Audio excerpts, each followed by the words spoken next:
네, 우리가 이 성경은 우리가 가진 믿음의 힘이 얼마나 위대한지를 말씀하고 있습니다. 그래서 믿으면 살리라. 그게 이제 하나님의 말씀이세요. 우리 신약 성경에서 하나님이 우리에게 들려주시는 말씀은 누구든지 믿으면 살리라.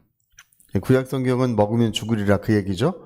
먹었더니 그들이 영적으로도 죽었고 삶도 애달팠고 고난도 많았고 눈물도 많았고 감당할 수 없는 저주가, 감당할 수 없는 엉겅퀴가 그 삶 속에 역사했다는 것입니다. 근데 하나님의 아들이 나타나시고 이제 말씀하시기를 내가 믿으면 살리라. 우리 요한복음 3장에 예수 그렇게 말씀하시죠. 모세가 광야에서 장대에 뱀을 든 것처럼 인자도 들려야 하리니 누구든지 저를 믿는 자는 멸망하지 않고 영원한 생명을 얻게 하려 하십니다. 이렇게 살게 하십니다.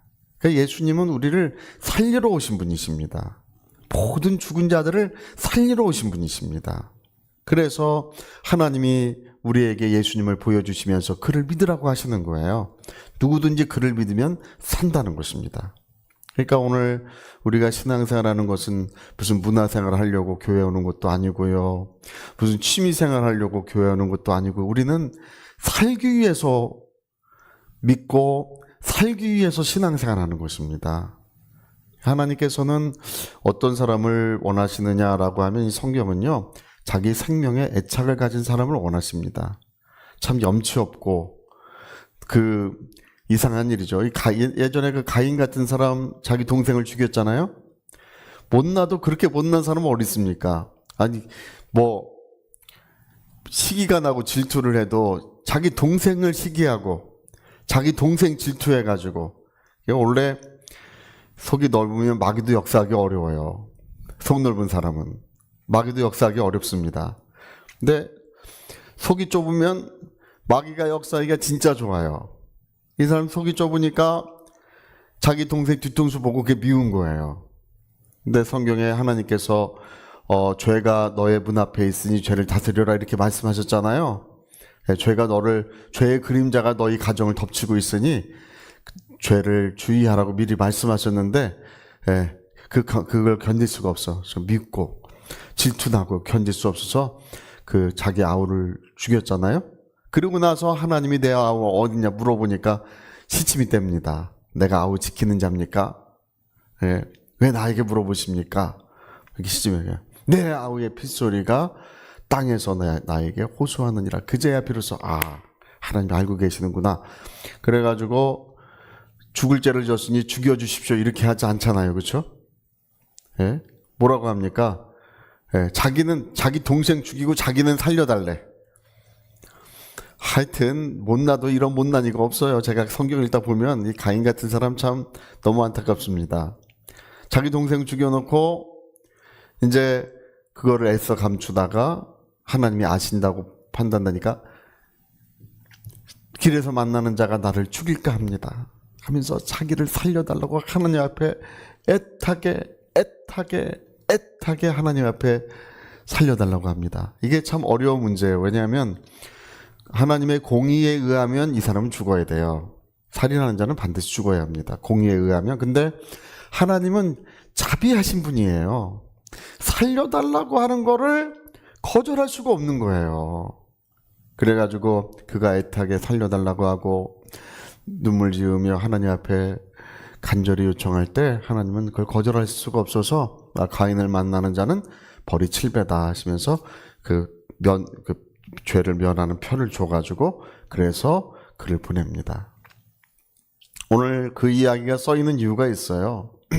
하나님은 우리의 모든 태도를 분명하게 해야 됩니다. 우리는 살려고 하는 것입니다.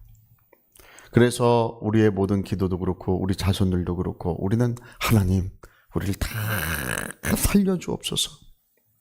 할렐루야. 여러분 치유도요. 병이 낫고자 하는 분명한 태도를 취해야 됩니다. 오늘 여기 38년 된 병자의 이야기가 나오는데요. 이 사람 왜 주님이 이 사람을 고쳐주시고 이 사람에게 능력을 베푸셨는지 성경에 아무 이유가 없어요. 우리가 아무리 읽어봐도 이 사람이 왜 고침을 받았는지 아무 이유가 없어. 딱 한 가지 이유만 나와요. 병이 벌써 오래인 줄 아시고. 그를 불쌍히 여기셨다는 것입니다.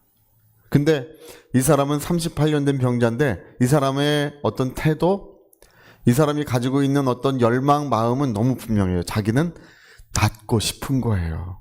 그래서 그 베데스다 못에 와가지고 가끔 어느 날 천사가 내려와서 물을 휘휘 저으면 천사는 보이지 않지만 갑자기 물이 휘휘 젖는 것이 보이면 누구든지 선착순 한 명은 낫게 되미로라 이렇게 성경에 기록되어 있지 않습니까? 거기서 38년 된 병자니까 얼마나 병이 오래니까 얼마나 몸이 나쁘겠어요. 그냥 뭐 병은 중병이죠. 그래서 누워서 일어나지도 못하고 걷지도 못하는 사람 아닙니까? 누가 자기 들쳐업고 띄워주기만을 바라는 거잖아요. 근데 그 중병에 걸리고 그렇게 오랜 병에 걸렸어도 이 사람은 그 마음에 간절한 소원, 정말 하나님을 향한 간절한 기대는 하나님, 저는 낫고 싶습니다. 저는 낫고 싶습니다. 저는 낫고 싶습니다. 저를 살려달라고 하나님 앞에 간절한 마음을 갖고 있는 거예요. 그러니까 예수님이 그 발걸음이 그 앞에서 떨어지지 않는 것입니다. 여러분 성경에 자리를 들고 일어나 걸어가라고 하시니까요. 즉시 나았습니다. 이 못 걷는 사람이 즉시 38년 동안이나 이 사람 병으로 괴로웠던 그 병이 즉시 고침을 받았습니다. 오늘 우리의 어떤 기도의 태도, 신앙의 태도는 아주 뚜렷해야 됩니다. 우리는 뭐 응답하셔도 되고 안 하셔도 되고 역사하셔도 되고 안 하셔도 되고 그런 태도는 하나님 앞에 인정되지 못합니다. 제가 예전에 우리 재판을 위해서 기도할 때 그 재판에 지는 거는 너무 억울한 일이에요. 왜냐면 우리가 이제 그 회사에 속았기 때문에 교회를 속인 거예요. 목사님을 속이고. 그러니까 너무 억울한 일이에요. 그리고 그 재판에 이기는 것이 저희에게 너무 필요한 거예요. 그래서 손을 얼마나 꽉 쥐고 기도했는지 지금도 기억이 납니다. 그냥 손을 얼마나 꽉 쥐고 기도했는지 꽉 쥐고 기도한지도 몰라요. 그렇게 꽉 쥐고 주여, 재판을 이길 확률은 5%밖에 되지 않습니다. 그 재판은요, 그 법원에 가면 95% 패소율이 95%예요. 여러분 수술 받는데 살까망은 5%밖에 없습니다. 그럼 수술 받겠어요? 살까망이 5%밖에 되지 않습니다. 95%는 죽습니다. 그럼 수술 받겠어요? 승소율이 5%입니다. 행정소송 승소율은 15%고 거기 그 공사 관련해서 승소율은 5%밖에 되지 않아요. 근데 하나님 이겨야 된다고 정말 얼마나 간절히 기도하는지. 근데요, 정말 주님의 음성이 들려옵니다. 기도는 그렇게 하라. 그때 알았어요. 많은 사람들이 기도를 들어주셔도 되고 안 들어주셔도 되고 응답받아도 되고 안 받아도 되고 이렇게 기도하는 것이 주님을 실망시키고 있다는 사실을 알게 됐습니다. 여러분, 오늘 우리는 살려고 해야 합니다. 살기 위해서 기도해야 됩니다. 그래서 우리 자손들, 어떤 분들은 그래요. 자손들 뭐 교회는 안 다니고 예수는 잘 안 믿지만 그러나 세상에 사는 동안은 그래도 뭐 좋은 학교 나와서 좋은 직장 다니고 잘 산다고 뭐 그런 얘기합니다. 그게 무슨 소용이 있어요? 뭐 좋은 직장 다니는 거 좋습니다. 또 뭐 안정된 삶을 사는 거 좋습니다. 그러나 그 영혼이 멸망하면 도대체 그게 무슨 소용이냐는 거예요. 여러분, 우리 두 손을 모으고 내 자손들을 살려달라고 기도해야 됩니다. 지옥 자식은 한 영혼도 우리 자손들 중에 지옥 자식은 나면 안 되는 거예요. 할렐루야. 구원은 보좌에 앉으신 하나님과 어린 양에게 있습니다. 사람들에게 있는 것이 아닙니다. 하나님과 어린 양에게 있는 것입니다. 여러분, 보좌에 계신 하나님, 또 보좌에 계신 예수 그리스도를 바라보면 그분이 구원의 손길을 펼치시고 사랑과 능력을 베푸시는 것입니다. 그래서 오늘 성경이 말씀하는 것처럼 정말 살고자 하는 마음. 정말 나를 살려주소서. 정말 우리가 응답 받아도 되고 응답 안 받아도 되는 것이 아니라 어떤 분은 그래. 어떤 분은 제가 그 전에 보니까 맨날 실패만 얘기하고 다녀요. 이래서 안 되고 저래서 안 되고 저는 저분은 안 되겠구나 생각. 이제 말은 안 해요. 말은 할 수가 없으니까 말은 안 되겠구나. 여러분 무엇을 하든지 하나님의 은혜를 말씀하셔야 합니다. 넘치는 은혜, 감당할 수 없는 은혜, 측량할 수 없는 은혜라고 그렇게 말하세요. 할렐루야. 넘치는 은혜, 감당할 수 없는 은혜라고 말해야 감당할 수 없을 만큼의 은혜가 부어지는 거예요. 네, 그렇게 말하세요.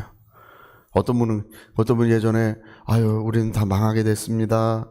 정말 그전에 어떤 분 그렇게 간증하시더라고요. 우리는 이제 더 이상 희망이 없습니다. 더 이상 이걸 불가능합니다. 그런데 어떤 목사님 가르쳐줬어. 목사님 이쪽으로 오시라고. 목사님 그 말부터 바꾸시라고. 당신 그 말 때문에 지금 모든 것이 당신 지금 그것 때문에 망해가는 거라고. 당신 말 이제 다 됩니다.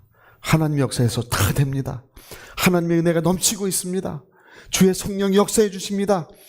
그렇게 말부터 바꾸시라고. 1년 뒤에요. 목사님 정말 신기한 일이 일어났습니다. 우리가 원래 맨날 재정이 빵꾸나고 모든 게 다 망해갔는데 그 한 해에 은혜가 부어져서 흑자로 돌아섰을 때 흑자로 1년 결산을 했는데 근데 1년 결산을 하니까 흑자인데 7,000원 흑자래. 7,000원. 하나님이 더 많이 주셨는데 7,000원 더 많이 주셨대. 그 흑자로 돌아선 것이 얼마나 놀라운 일인지 모른대요. 말부터 바꾸시라고. 여러분 오늘 하나님의 은혜는 우리에게 쏟아 부어지고 있습니다. 우리 모든 가정에 넘치고 있습니다. 우리의 영혼과 삶을 하나님의 충만함으로 바꿔주고 계십니다. 은혜가 충만하시기를 예수 이름으로 축복합니다. 우리 같이 한번 기도하시겠습니다. 우리 한번 기도하실 때 내가 낫고자 하느냐? 주여, 그렇습니다. 저는 낫고자 합니다. 주여, 저에게 은혜를 베푸소서. 우리 가정에 은혜 베푸시고 우리 자손들에게 주여 은혜를 베푸소서. 주께서 일어나 걸어가라 하시니 즉시 모든 사망의 올무가 즉시 풀어졌습니다. 위하여 기도하시겠습니다.